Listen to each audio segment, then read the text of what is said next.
തിരികെ വാർത്തയിലേക്ക്. കഴിഞ്ഞ 3 വർഷമായി എടക്കുളം കേന്ദ്രമായി പ്രവർത്തിക്കുന്ന മലപ്പുറം തിരുനാവായയിലെ എടക്കുളം സാന്ത്വനം പാലിയേറ്റീവ് കെയർ കെട്ടിടത്തിന്റെ ഉദ്ഘാടനം പാണക്കാട് സാദിഖ് അലി ശിഹാബ് തങ്ങൾ നിർവഹിച്ചു. ജീവകാരുണ്യ സന്നദ്ധ മേഖലയിൽ സജീവമായി പ്രവർത്തിക്കുന്ന സാന്ത്വനം പാലിയേറ്റീവ് കെയർ സ്വന്തം കെട്ടിടത്തിൽ വിപുലമായ സൗകര്യങ്ങളോടുകൂടിയാണ് പ്രവർത്തനം ആരംഭിച്ചിരിക്കുന്നത്. കഴിഞ്ഞ 3 വർഷങ്ങൾക്ക് മുമ്പ് ഇടക്കുളത്തെ ഒരു പറ്റം ചെറുപ്പക്കാരുടെ കൂട്ടായ്മയിലാണ് സാന്ത്വനം പാലിയേറ്റീവ് രൂപം കൊണ്ടത്. അന്നു മുതൽ തിരുനാവായ പഞ്ചായത്തിലെ 70% ഏരിയകളിലും വീടുകളിലും ചെന്ന് കിടപ്പിലായ രോഗികൾക്ക് വേണ്ട പരിചരണം നൽകി വരുന്നുണ്ട്. ഇതിനിടയിലാണ് ആതുര സേവനങ്ങൾക്കായി സ്വന്തമായ ഒരു കെട്ടിടം വേണമെന്ന ചർച്ച ഉണ്ടാകുന്നത്. ഇടക്കുളത്തെ നല്ലവരായ ജനങ്ങളുടെയും മറ്റ് സമാന മനസ്കരായ പലരുടെയും ശാരീരികവും സാമ്പത്തികവുമായ പിന്തുണയും കൊണ്ട് വലിയ സൗകര്യത്തോടു കൂടിയാണ് സ്വന്തം കെട്ടിടം യാഥാർത്ഥ്യമായത്.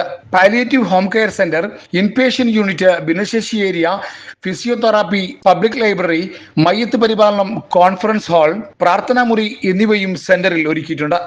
3 വർഷക്കാലമായിട്ട് പ്രവർത്തിച്ചു വരുന്ന സംവിധാനമാണ് സാന്ത്വനം പാലിയേറ്റീവ് എന്ന സംവിധാനം. ഈ സംവിധാനത്തിൻ്റെ പ്രവർത്തനത്തിലൂടെ ഇതിനെ നാട്ടിൽ നിലനിർത്തുക എന്ന ലക്ഷ്യത്തോട് കൂടിയിട്ട് അതിന് ആസ്ഥാന മന്ദിരം പണിയാൻ വേണ്ടി ഈ കമ്മിറ്റി തീരുമാനിക്കുകയും ഈ നാട്ടിലുള്ള പ്രദേശത്തുള്ള മതരാഷ്ട്രീയ സാമൂഹിക സാംസ്കാരിക മേഖലയിൽപ്പെട്ട എല്ലാ അംഗങ്ങളും ഒരുമിച്ച് നിന്നുകൊണ്ട് ഈ വൻ പദ്ധതിയെ ഞങ്ങൾക്ക് യാഥാർത്ഥ്യമാക്കാൻ കഴിഞ്ഞിട്ടുണ്ട്. ഇതിൽ 3 ബ്ലോക്കുകൾ മാത്രമാണ് ഉദ്ഘാടനം ചെയ്തത്.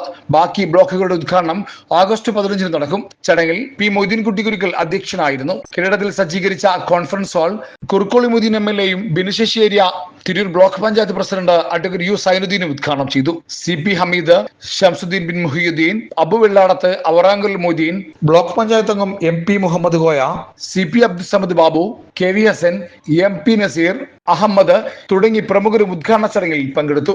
മലബാർ ന്യൂസ്, തിരൂർ.